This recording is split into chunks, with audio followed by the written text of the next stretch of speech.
brain power? Well, you can stop kidding yourself about multitasking. I understand that all of us are expected to multitask throughout the day, all the time.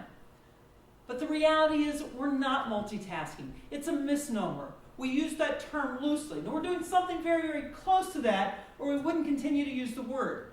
What we're actually doing is something called task switching. Sometimes very, very rapidly, but it's task switching. What that looks like, take a look at this picture, for example. When you look at this picture, you either see a young woman or an old woman. Take a look. Young woman, old woman. Once you've looked at it for a while, you might even be able to spot both of them and switch back and forth between the two, even very rapidly. But you can't see both simultaneously.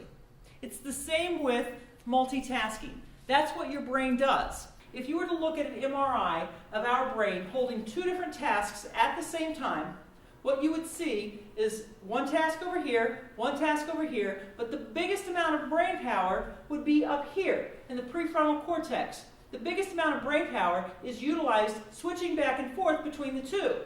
You see, every time you switch from one task to the other, you lose approximately 20 to 40% of your productivity, and as much as 50% in increased error rates. So knowing that, ideally, you want to be switching, you want to minimize the amount of time that you task switch. You want to switch tasks less frequently. We also know that those individuals who think that they are really good multitaskers are the people who actually test the poorest on multitasking. All the factors that you all the characteristics that you would assume are the features of multitasking are the areas that they test the poorest on, like filtering out irrelevant information.